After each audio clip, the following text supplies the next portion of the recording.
জাতীয় নির্বাচনের পর রাজনৈতিক দলগুলোর চোখ এবার স্থানীয় সরকার নির্বাচনে। চলতি বছরেই ভোট করার প্রস্তুতি নিতে ইসিকে চিঠি দিয়েছে স্থানীয় সরকার মন্ত্রণালয়। নির্বাচনকে সামনে রেখে বিশেষ প্রস্তুতি নিচ্ছে এনসিপি। এরই মধ্যেই গঠন করা হয়েছে নির্বাচনী পরিচালনা কমিটি, তৈরি করা হচ্ছে সম্ভাব্য প্রার্থীদের তালিকা। দলটির অন্যতম নীতি নির্ধারক সার্জিস আলম বলছেন, স্থানীয় সরকার নির্বাচনে এককভাবে ভোট করার চিন্তা চলছে। বাংলাদেশের প্রত্যেকটা সাংগঠনিক অঞ্চলে যাব, গিয়ে সিটি কর্পোরেশন, উপজেলা এবং পৌরসভার যারা প্রার্থী হতে চায় তাদের আমরা প্রাথমিকভাবে বাছাই করে তাদেরকে আমরা সেই জায়গা থেকে তাদের নাম ঘোষণা করে দিব।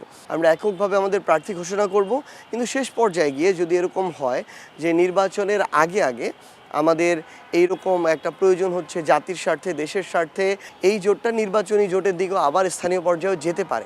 গ্লিটারের টুইন লেমন ও অ্যান্টিব্যাকটেরিয়াল ফর্মুলা বাসনকে চকচকে জীবাণুমুক্ত করে আমাদের দেয় গ্লিটার গ্যারান্টি।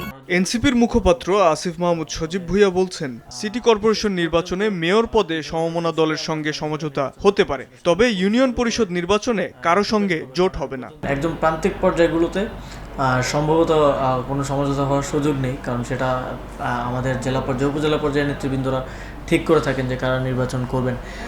তবে গুরুত্বপূর্ণ জায়গাগুলোতে এক ধরনের বোঝাপড়া হতে পারে। তবে এখন পর্যন্ত আমাদের প্রস্তুতিটা এককভাবেই থাকবে এবং আমরা আমাদের সক্ষমতার উপরেই ভরসা করতে চাচ্ছি।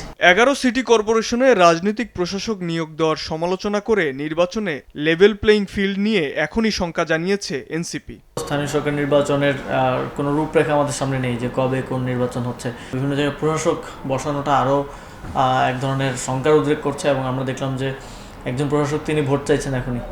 তো প্রশাসক পদে বসে থেকে তিনি মেয়র ইলেকশনের জন্য মেয়র হিসেবে যদি ভোট চাওয়া শুরু করেন, এটা গণতন্ত্রের জন্য অশনি সংকেত এবং বিএনপির এই বিষয়গুলো নিয়ে ভেবে দেখা উচিত। জাতীয় নির্বাচনের অভিজ্ঞতা কাজে লাগিয়ে সিটি, পৌরসভা, ইউনিয়ন পরিষদের ভোটে ভালো করতে আশাবাদী তারুণ্য নির্ভর এনসিপি। শাবাব ওয়াসি, সময় সংবাদ, ঢাকা।